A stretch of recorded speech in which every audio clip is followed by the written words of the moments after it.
we're going to get started. So it's the format of the conversation is the following. We're going to speak about what young farmers are going through today, young farmers and ranchers are going through today, and that includes the issues that young farmers face as farmers. So it's like a global thing, zoomed in.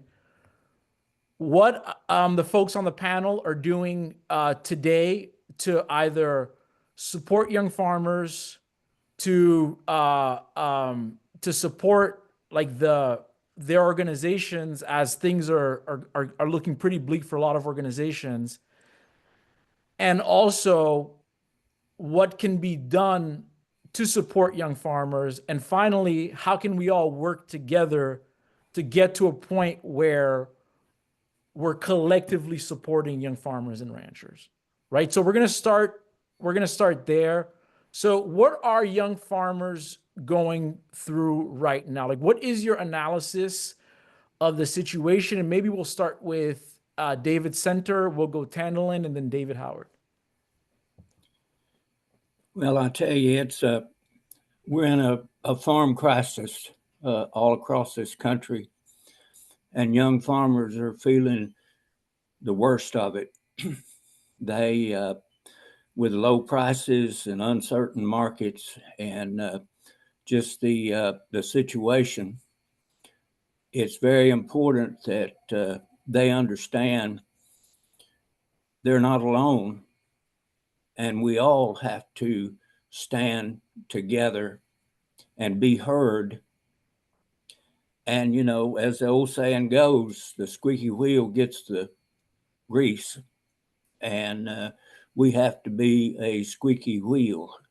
And then that's how you get Washington to respond and start delivering on some of the promises that are made but never kept.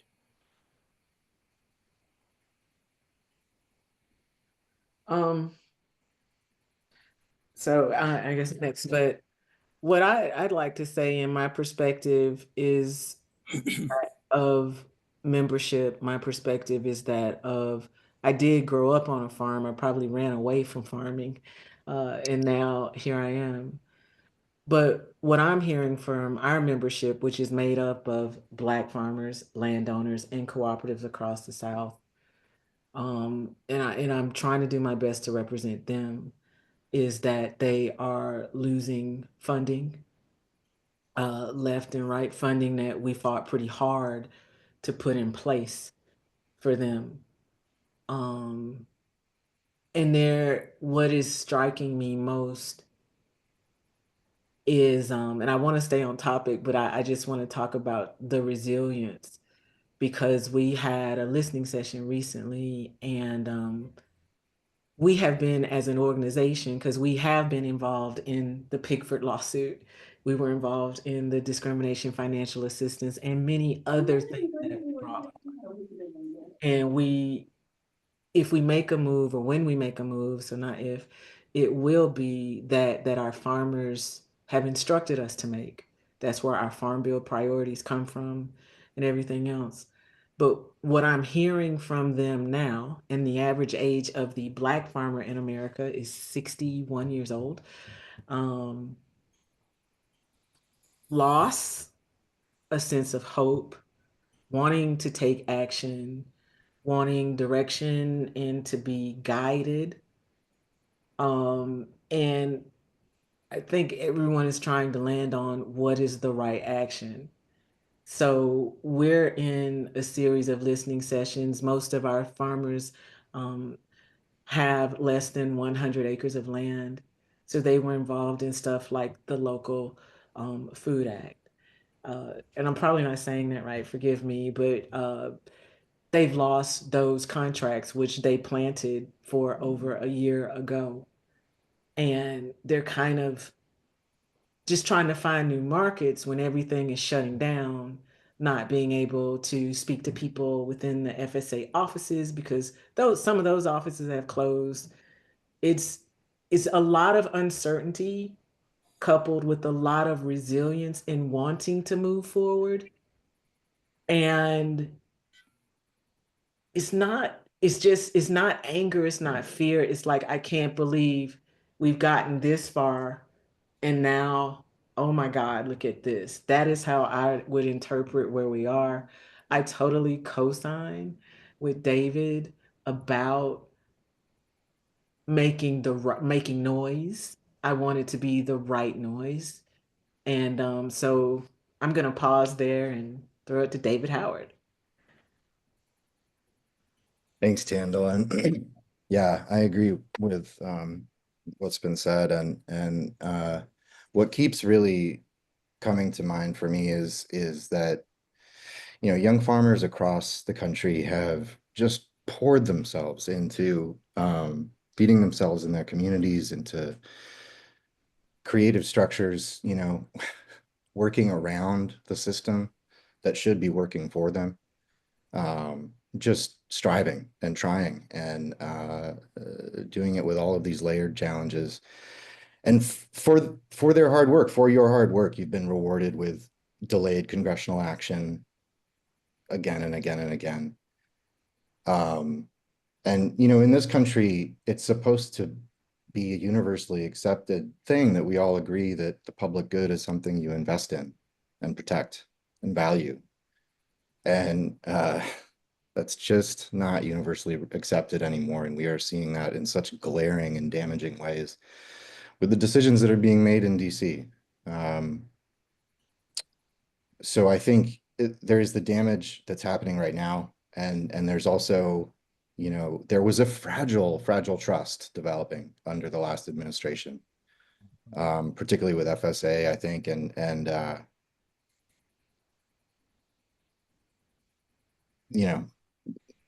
that's gone now. So I think, to me, that in addition to the damage we can see plainly, there is a deeper erosion of trust that was already very damaged. And it's hard. It was already hard to make the case, right? Like why young farmers should get involved in advocacy. We don't have to make the case for why young farmers should get involved in farming, because that's their passion. They want to do it. They just need a little support, a little certainty, certainty year to year.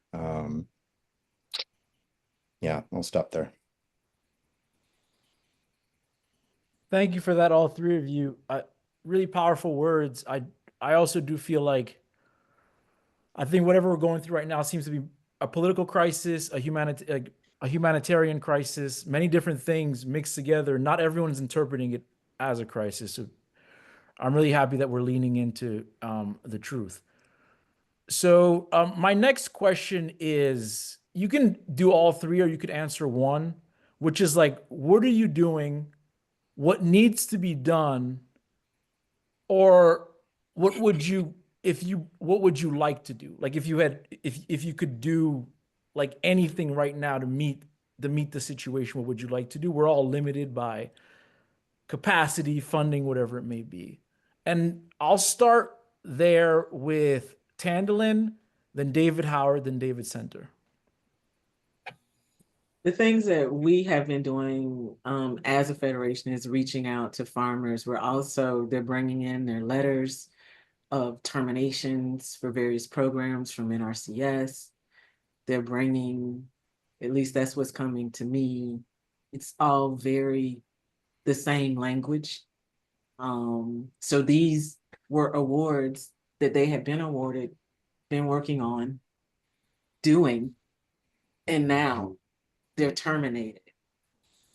And I want to say that with the backdrop of the Federation, who has, over the course of these nearly 60 years, we do and have tried to work with, and I'm choosing my words carefully, right? We tried to work with USDA on a lot of different things. So we have spoken with our membership that coming into this, we had, I think it's 17 programs, which were covering many different things from conservation, et cetera, et cetera.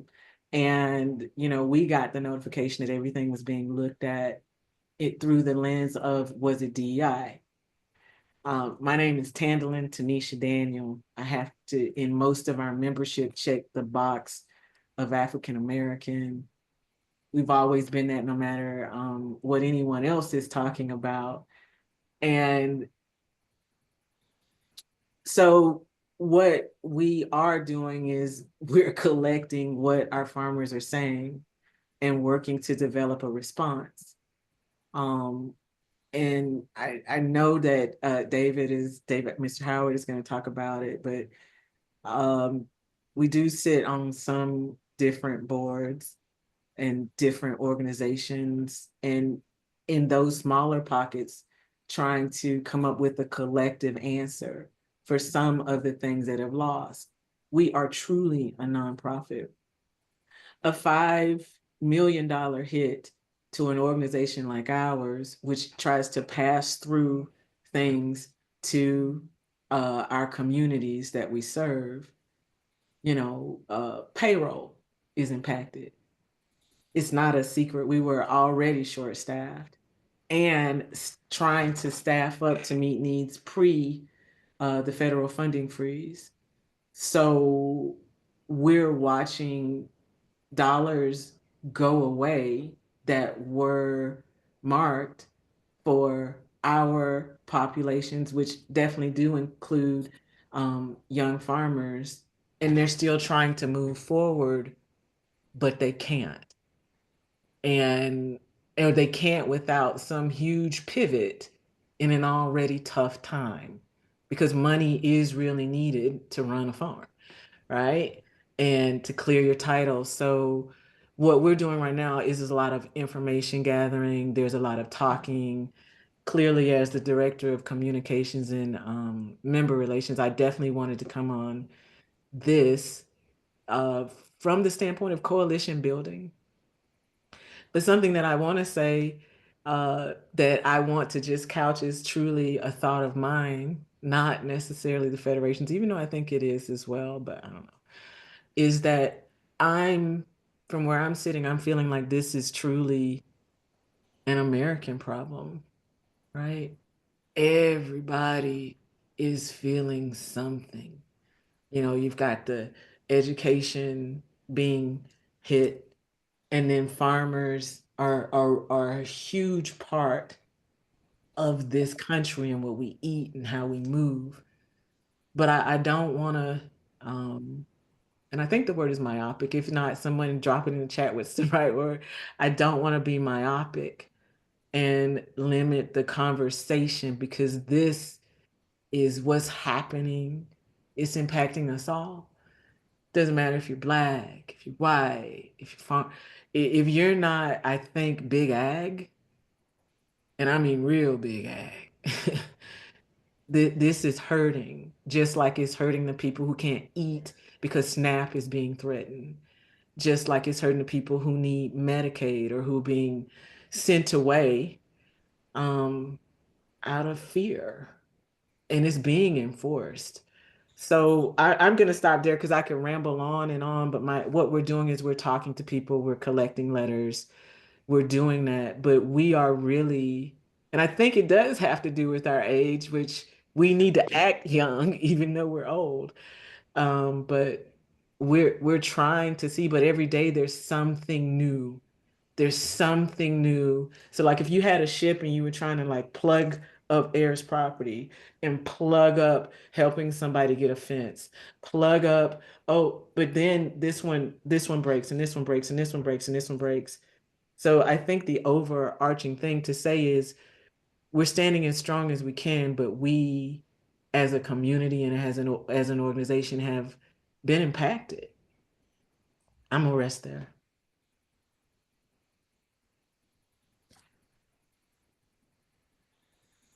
Yeah, thanks, Tandelyn. I imagine Adolfo is going to share more about actions that we have out there, so I won't get into too much of that. But we do have several actions going right now on various things. We're gathering and trying to understand the situation, trying to understand the impact, much of what Tandelyn was saying. And we are pressing forward with our core work of policy change. We're introducing marker bills. We are having fruitful conversations on the Hill, bipartisan conversations. We are finding common ground with people who care about land loss, about farmers, about the future of agriculture, who care about food access. There's still common ground to be found out there, even if certain institutions in DC aren't it. I very much believe that we have to, as an ecosystem, find the will and the capacity to both respond to this unfolding crisis that is so layered and so damaging, and to also build for the future and plan for the future. I really believe that we can and should wield more power in the Farm Bill. And I think, what David and Tandelyn are saying is the key. I think David, stand up and be heard, right? Like that's, to me, that rings so true.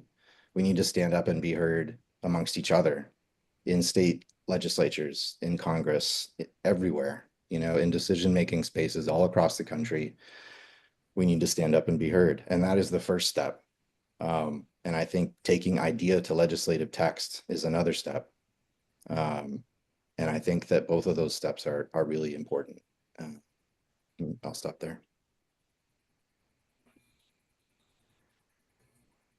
Okay, I'm president of the American Agriculture Movement, and what we're doing at this point is trying to increase the heat pressure on USDA.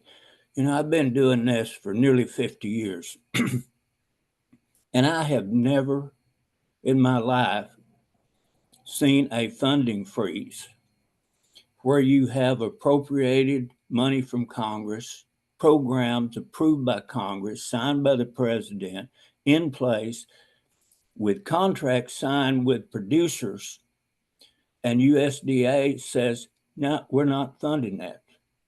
We're not doing our part. I don't understand that. I think it's totally illegal. And so that is very important to so many different farmers there. As a part of this effort, AAM, we have the American Agriculture Movement Facebook page, and we're doing an update once or twice a week on everything happening in Washington, D.C., and we've been getting tens of thousands of views. I think information is important to get people motivated, because all of the farmers, young, established, everybody has a problem at this point. And we have to reach out to our policymakers, to our House and Senate members. We have to be heard. Plus, we have to join together with other organizations. And I know working with Farm Aid, a letter supporting honor the contracts. Legislation that would force USDA to honor the contracts. Why should you have to pass a law to honor a binding contract? That's just ridiculous. And it's so frustrating for particularly young farmers, because they're still trying to get their feet under them, and they need all these programs that are being slashed and cut coming out of USDA. And you hear all this rhetoric, well, we support young farmers and, we love farmers. Well, actions speak louder than words. And at this point, I don't think there's very much love being shown. Thank you for that, David and Tandelyn. So we're going to move to the final part of our discussion, and after that we'll have questions. We'll open up the front porch. Folks can ask questions, or you can comment and share your story or whatever it may be. But the final part of this, and I think the most important part and why we're here today, is to figure out how we can work together. So as you all know, we live in a country where there are many problems, but there are many solutions. There are many organizations, and there has always been like a high amount of activism, like regardless of any era, right? Slavery era, whatever it may be. Like in this country, we've always organized, right? And I think that in situations when times get tough, it seems like the solution has always been to organize together and to be really strategic about that, right? How it is that we organize together in order for us to change the material conditions of folks, right? Which is like really important because it's like to really that being the target. And so I wanted to ask Tandelyn, David, and David, how do we change? How do we organize together now? When we think about how large our ecosystem is, what should the priorities of our ecosystem be? Knowing that folks are bound to grants, folks are bound to deliverables, folks are bound to all kinds of things that can be mixed in together, right? So it's like, how do we all work together in order for us to support farmers and for many people to change the material conditions of their lives at this point? And for this, we'll go David Howard, David Center, and then Tandelyn. And then after that, we'll open it up for questions. Thank you, Adolfo. Yeah, I think that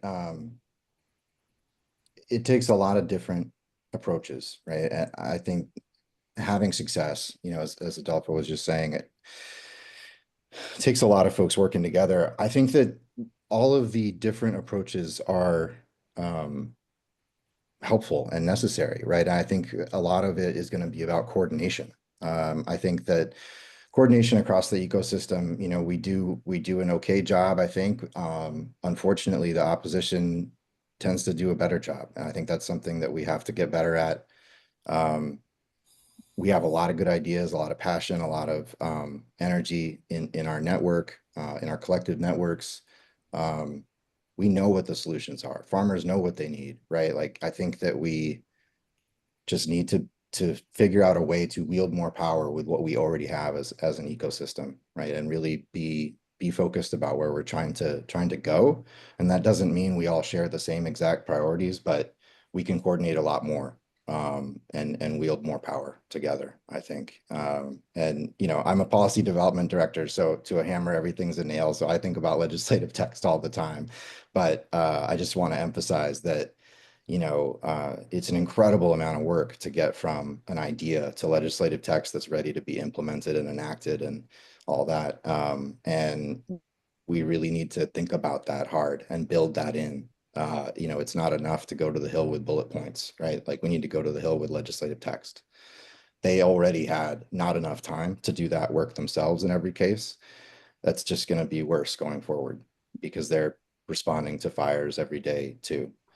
So I think as a community, we need to come together. We need to work together and coordinate. I think one thing that we are sorely missing is that capability to really put out actionable policy language in a faster, more coordinated way so that we can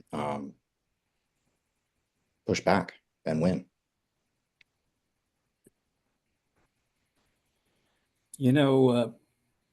Farmers have always had a problem of wanting to just sit around and talk to farmers. Through my work with Farm Aid and AAM, we really don't care who gets the credit as long as we can move positive legislation and help for family producers and make life better for them. And one important piece of that puzzle I've discovered is consumers. We have to talk to consumers. And, they can drive big corporations to make changes when we couldn't pass legislation to force that. And consumers want to know where their food comes from. They want to know who's producing it. They want to know they're getting healthy, good food to feed their families. And so it's very important that that we talk to each other's organizations and we overlook those things that we might disagree on and find common ground and stand together and move forward with a positive agenda. And I totally agree. We have to get behind and draft and put forward decent legislative proposals. I mean, whether or not Congress can get their act together, they can't get anything done to write a new farm bill this year. I don't know. But they need to do the country's business. They need to take care of, they're 2 years late writing a farm bill. Hell, if anybody worked for us is 2 years late on getting a job done, we'd fire all of them. And that's kind of, you know, we just have to stand our ground and be heard and support each other as we go through this process and work with organizations, like-minded organizations across the country.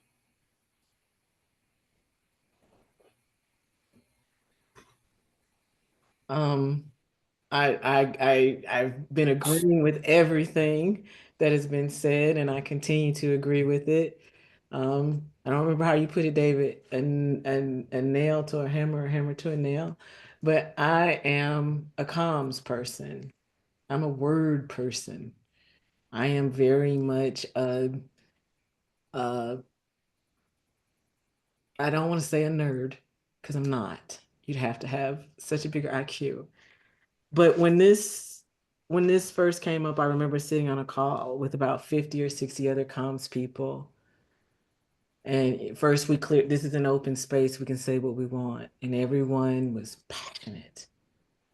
And then what my takeaway, and I'm talking about strategy, I'm answering the question, but in a long way, is that they were feeling that the Democratic agenda, and I'm not saying that we're nonpartisan, right? But that it was a little bit complicated, right?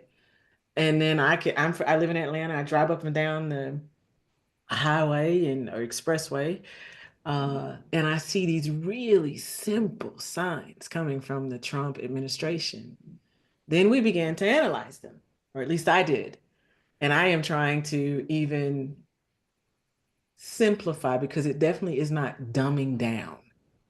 Because if many people resonate with the messaging for whatever reason, I think that's what we're dealing with, or at least that's what they thought they were dealing with. But it was so simple.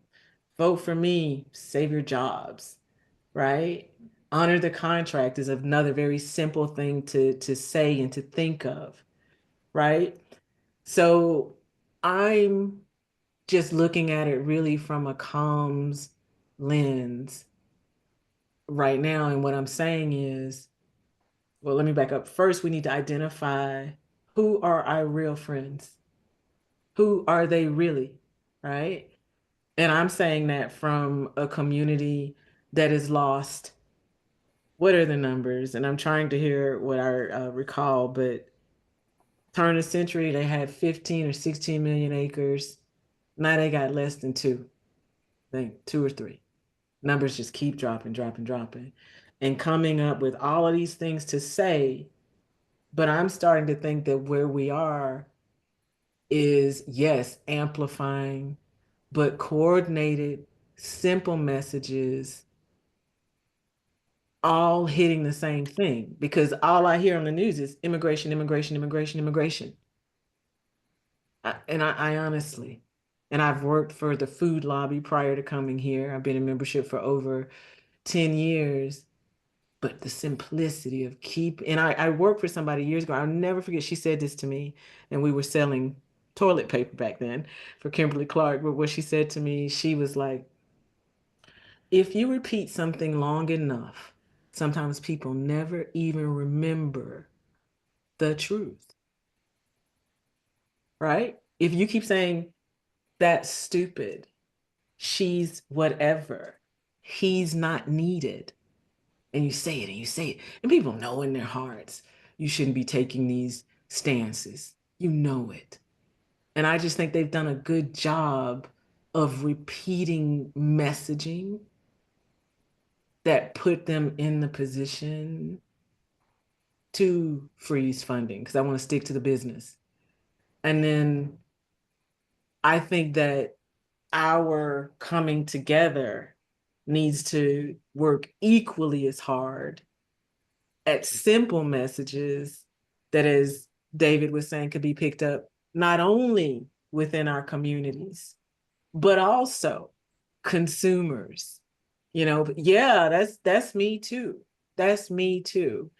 And the last thing I wanted to share is that during some of these comms calls, a communications call, what was really being discovered was that some people was never reading anything except for what they were putting out. So you were not watching. If it wasn't an idea you had, you weren't taking it in. So then you couldn't respond to it. So I think that as we think of what we're going to do, how we're going to move forward, what's in the strategy, what's in the legislation and the policies that we're going to move for, I think that we could take a lesson from the simplicity in their messaging. And I'm going to rest there. Tandelyn, can I just make a statement? Yes, sir. An old friend of mine used to always tell me, said, Washington, D.C. is full of 11 timers. Said, some of them you have to tell 11 times before they even start listening. Wow. And so we have to tell a story. We have to tell a story over and over and over. We can't just expect them to hear it when we tell them once. So anyway, 11 timers is part of the problem we're dealing with here. I'm going to get on that train too and say that not everybody cares about the things we care about. And this is something I've had to learn as I crossed 40 years recently. So just piling on that, like, yeah, it takes those 11 times because they just don't think about it the way we do. Right. Thank you so much, folks. Thank you for your a beautiful panel. I think I learned so much today. So the next part is our front porch part, where we open it up to folks to either share, to ask questions. Please don't be shy. But we try to be as open as possible. So you can either ask a question to David Howard, David Center, to Tandelyn Daniel, or to myself, or you can just tell your story. That's fine. It's a front porch. So the whole idea is we're just all in this together, but we just ask to be polite and open to each other's differences. Yeah.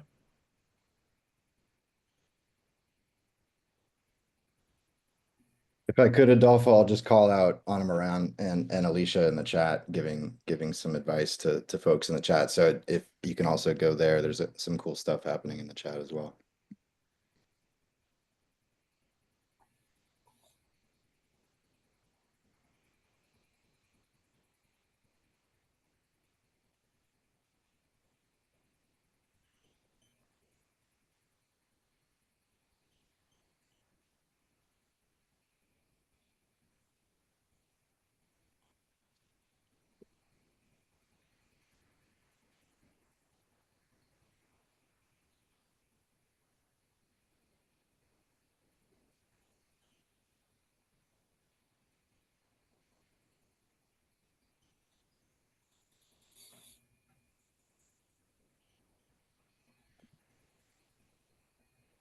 Hey, are you guys waiting for questions? I've got one. I put it in the chat. Okay, I just curious if anyone's organizing based on leverage, not just like, the 5 calls app is like, call your members. It's like, I know them, I know the aides. Like, I need to, I mean, maybe there isn't a group that's based, organizing based on leverage. I see David's shaking your head. Is anyone looking at that? Like, identifying where, especially these Republicans, are open to something, anything?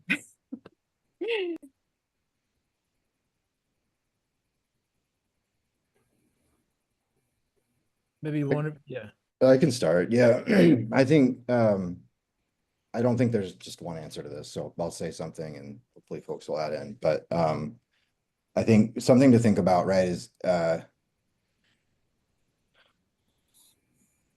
in a normal administration, right? Like you sort of think, well, if I just have the data and I just have the right argument, like I can persuade them, right? And I think it's a different analysis right now. And so this, sort of getting the ear of somebody who has the ear of somebody who has the ear of somebody, I think is one of the pathways that's proving to be successful. So when you talk about leverage, I think it's leverage like 1 to 5 steps removed, right? And trying to get that whisper campaign of common sense going up the chain. So there's that, right? And I think there's also, ultimately, members of Congress in the House and the Senate are elected and they care about, that process, right? And they care about what their constituents think to a certain extent. And if there's money in their districts, money in their states that's being threatened, helping them to understand how to talk about that in an effective way, equipping them with the stories that they need if they're so inclined to do so, I think is also effective. Yeah.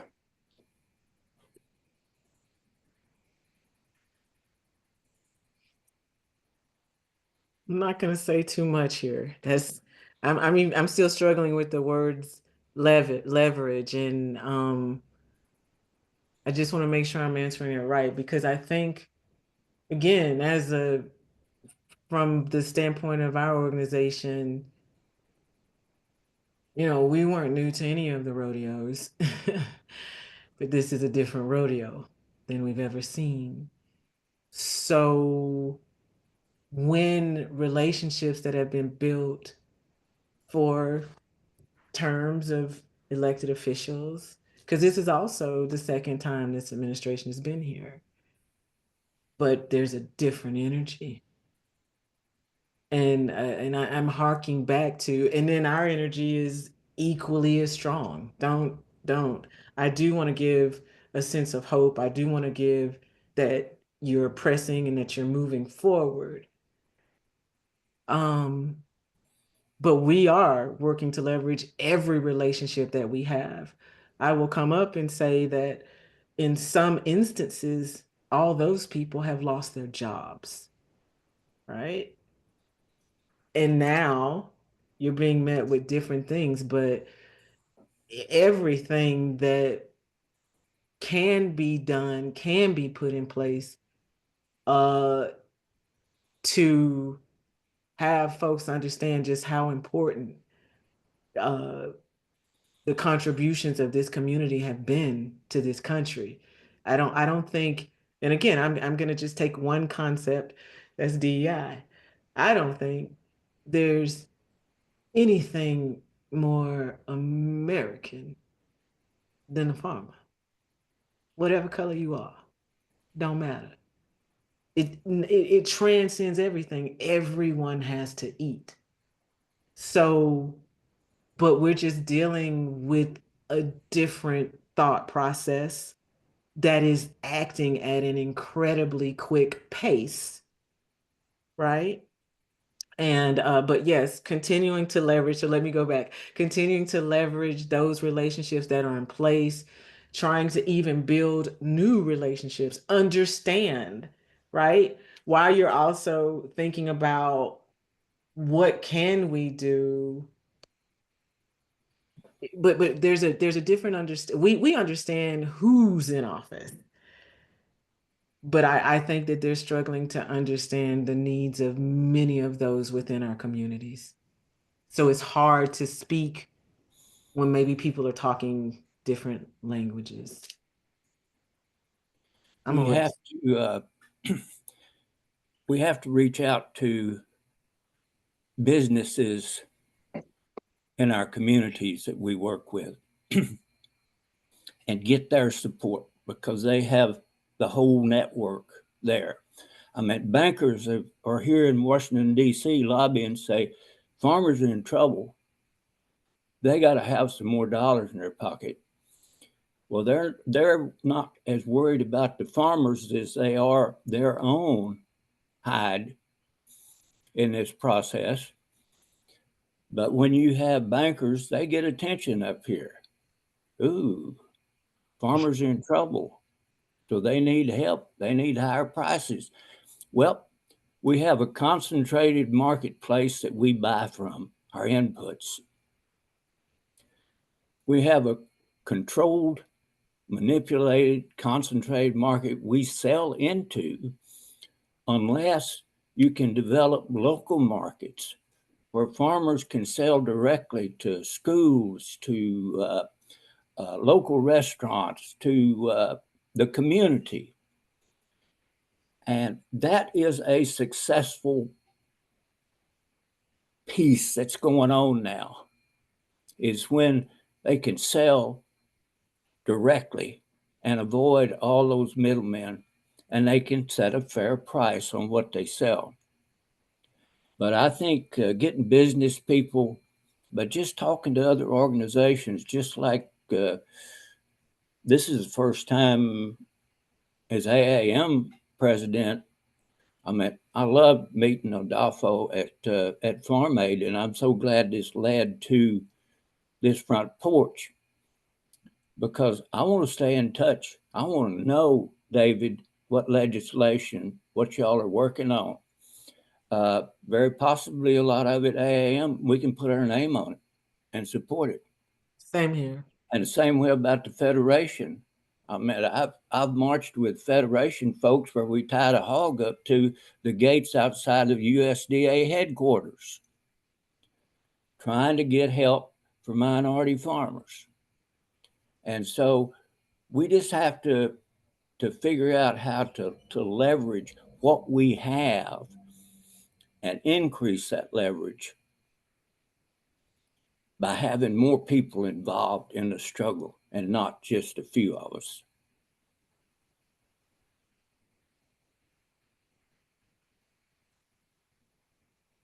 Thank you, folks. Again, amazing answer. So we're now at the hour. I'm sure some folks are getting computer blues right now. I don't know if there are any more like questions or anything else on the front porch, but if not, this is the last call. And I'll say thank you to David Center, thank you to Tandelyn Daniel, thank you to David Howard, and also thank you to Farm Aid, thank you to the AAM, thank you to Federation of Southern Cooperative, thank you to NYFC for existing and for fighting, and thanks to you all for participating in and for participating in an amazing panel today. So if there's nothing else, I think we're going to say goodbye to everyone. Please check out NYFC's Week of Action, and also work that AAM and Farm Aid are doing, and work that the Federation of Southern Cooperatives are doing. But thank you, folks. Thanks for attending. And unless if there's something else, I'll open it up right now. Then we'll close it off. It was an honor. Thank you for being. Same here. Yeah, thank you so much. Bye-bye.